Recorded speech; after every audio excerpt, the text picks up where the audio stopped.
প্রিয় বন্ধুরা, শোনো, মাতাল কখনোই বদলাবে না। মদ ওরা খাবেই, বিভিন্ন রকম প্ল্যান করে, বিভিন্ন রকম ছল ছুতো করে, যত বড় শপথই করুক না কেন, মদ ওরা ছলে বলে কৌশলে বিভিন্ন রকম ধান্দায় খাবেই খাবে। ডেলি মদ খাওয়া ওদের দরকার, নইলে ওরা পেট ফুলে মরে যাবে। তাই একটা মজার গল্প বলছি, শোনো।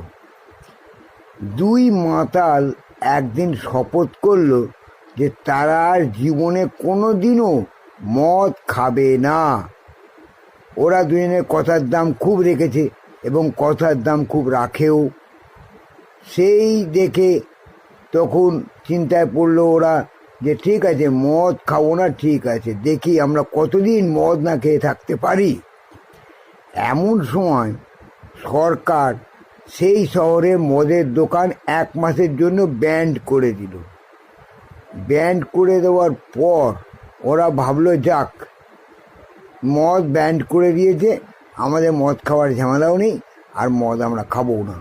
কিন্তু কিছুদিন পর আবার মদের দোকান খুলতেই ওদের নেশা চাগিয়ে উঠল।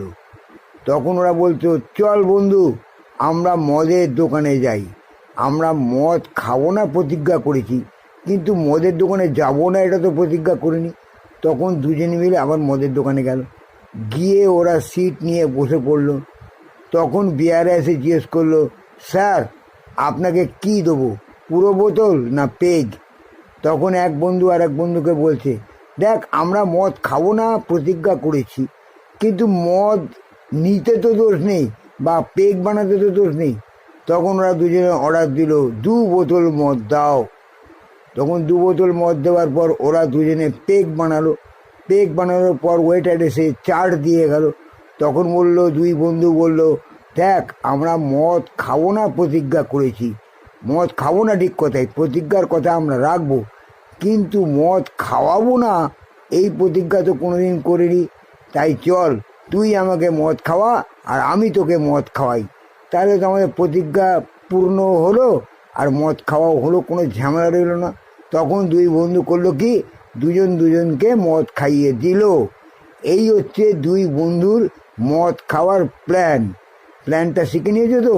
তোমরা যদি কোনোদিন এরকম প্রতিজ্ঞা করো, তাহলে এইভাবেই প্রতিজ্ঞা ভঙ্গ না করেও মদ খেতে পারবে।